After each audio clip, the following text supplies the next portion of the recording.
তো আমরা 29 নাম্বার ম্যাথটা যেটা দেখব 29, এটাতে স্যার কি বলছে,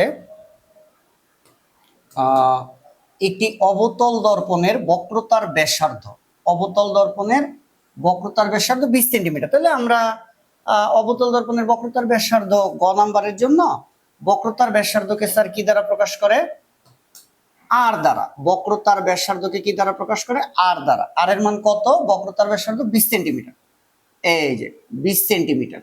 এই তা আমরা জানি বক্রতার ব্যাসার্ধকে 2 দিয়ে ভাগ করলে ফোকাস দূরত্ব পাওয়া যায়। তাহলে আমরা ফোকাস দূরত্ব বের করে রাখি। তাহলে ফোকাস দূরত্ব এফ এর সূত্র কি, এফ সমান সমান আর বাই 2। তাহলে এফ সমান সমান আর, বক্রতার ব্যাসার্ধ 20 ডিভাইডেড বাই 2, 10 সেন্টিমিটার। তাহলে বক্রতার ব্যাসার্ধ স্যার 20 সেন্টিমিটার আর ফোকাস দূরত্ব 10 সেন্টিমিটার। আমরা জানি F is equal to R by 2, আর বক্রতার ব্যাসার্ধ দিছে 20 সেন্টিমিটার, 2 দিয়ে ভাগ করে ফোকাস দূরত্ব বের করে ফেললাম। তারপর একটু আগাই, বলছে দর্পণ থেকে 25 সেন্টিমিটার দূরে। স্যার এই যে দর্পণ, আমরা দর্পণ থেকে 25 সেন্টিমিটার দূরে বলতে এই যে এইটা একটা কি দর্পণ স্যার, অবতল দর্পণ। কেমনে, এই যে এটা একটা অবতল দর্পণ। তো অবতল দর্পণের যে মেরু থেকে হিসাব করি, সবসময় দূরত্বটা হিসাব করব কোন বিন্দু থেকে। কোন বিন্দু থেকে, দর্পণের বেলায় মেরু বিন্দু থেকে। সবসময় দূরত্ব বললাম বের করব, মাপবো কোথা থেকে, একটা বিন্দু থেকে। দর্পণের ক্ষেত্রে মেরু বিন্দু থেকে।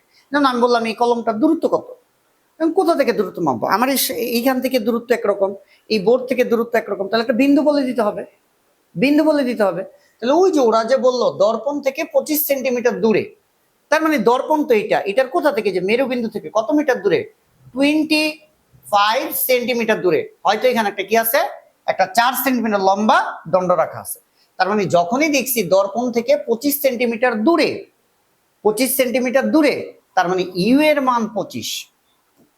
স্যার ইউ সমান 25 সেন্টিমিটার। দর্পণের মেরু থেকে এই 25 সেন্টিমিটার দূরে, এই যে 25 সেন্টিমিটার দূরে 4 সেন্টিমিটার লম্বা, এই যে 4 সেন্টিমিটার লম্বা একটা দণ্ড রাখছে। ঠিক আছে স্যার, এই যে স্যার ভালো করে খেয়াল করো, দর্পণ, দর্পণের মেরু, মেরু থেকে এই দূরত্ব কত, 25 সেন্টিমিটার। তার মানে এইটা ইউ। এখানে একটা দণ্ড রাখছে, এই দণ্ডটা কয় সেন্টিমিটার লম্বা, এই যে এতটুকু হাইট 4 সেন্টিমিটার। তাহলে হাইটটা হইতেছে লক্ষ্যবস্তুর উচ্চতা, লক্ষ্যবস্তুর দৈর্ঘ্য এল, আর মেরুবিন্দু থেকে এই লক্ষ্যবস্তুর দূরত্ব এটা হইছে ইউ। তাহলে ইউ এর মান 25 সেন্টিমিটার, আর হাইট যতটুকু লম্বা, উচ্চতা, লক্ষ্যবস্তুর উচ্চতা, লক্ষ্যবস্তুর দৈর্ঘ্য এল, এল কত, 4 সেন্টিমিটার। তাহলে স্যার আমরা এল এর মান পাইলাম 4 সেন্টিমিটার, এল সমান 4 সেন্টিমিটার। এই ইনফরমেশন গুলো দেওয়া আছে। Okay fine. তো গতে কি বলছে স্যার, দণ্ডটির প্রতিবিম্বের দূরত্ব, প্রতিবিম্বের দূরত্ব চাইছে। প্রতিবিম্ব মানে কি, যে ভি এর মানটা জানতে চাইছে।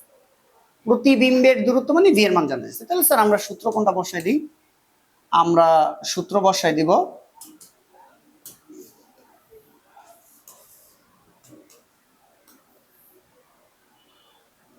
আমরা এখানেই করি 1/u প্লাস 1/v সমান সমান 1/f। 1/u এর মান আমরা পাইছি, কত পাইছি স্যার, 25, প্লাস 1/v এর মান বের করব 1/f, f এর মান কত স্যার, 10 সেন্টিমিটার। এই 1/v সমান 1/10 মাইনাস 1/25। তো 1/v সমান এটা কত হয়, 10 ইনভার্স মাইনাস 25 ইনভার্স, এটা হয় স্যার 3/50। তাহলে v সমান সমান 50/3,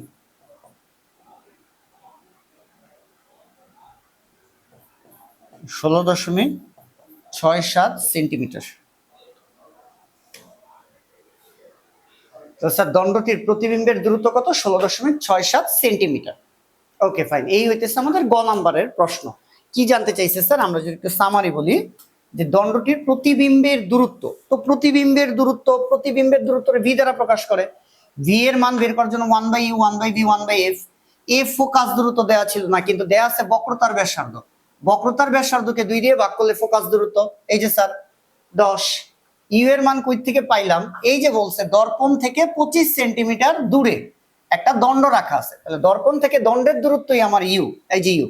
দর্পণ থেকে লক্ষ্যবস্তুর দৈর্ঘ্যই কিন্তু, দূরত্বই কিন্তু স্যার ইউ। তাহলে এইখান থেকে আমরা বি এর মান নিয়ে আসলাম। ঘ নাম্বার প্রশ্ন,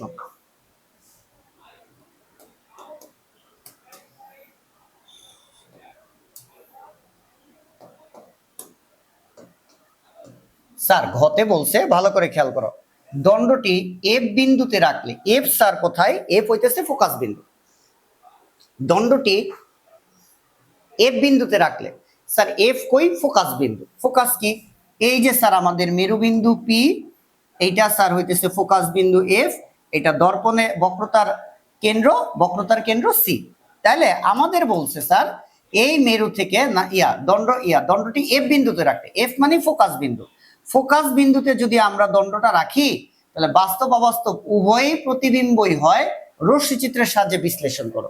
তার মানে স্যার থিওরির ক্লাস দেখতে হবে, অবতল দর্পণের 6টা রশ্মি চিত্রের মধ্যে 5 নাম্বার রশ্মি চিত্রের ব্যাখ্যা দিতে হবে, অবতল দর্পণের 6টা রশ্মি চিত্রের মধ্যে 5 নাম্বারটার ব্যাখ্যা দিতে হবে, অবতল দর্পণের 6টা রশ্মি চিত্রের মধ্যে 5 নাম্বারটার ব্যাখ্যা দিতে হবে, অবতল দর্পণের 6টা রশ্মি চিত্রের মধ্যে 5 নাম্বারটার ব্যাখ্যা দিতে হবে। আবার বলতেছি, দণ্ডটি এফ বিন্দুতে রাখলে, এফ মানে কি স্যার, ফোকাসে রাখলে, এফ মানে কি স্যার, ফোকাসে রাখলে, বলছে বাস্তব আর অবাস্তব উভয় হবে, রশ্মি চিত্রের সাহায্যে বিশ্লেষণ করো।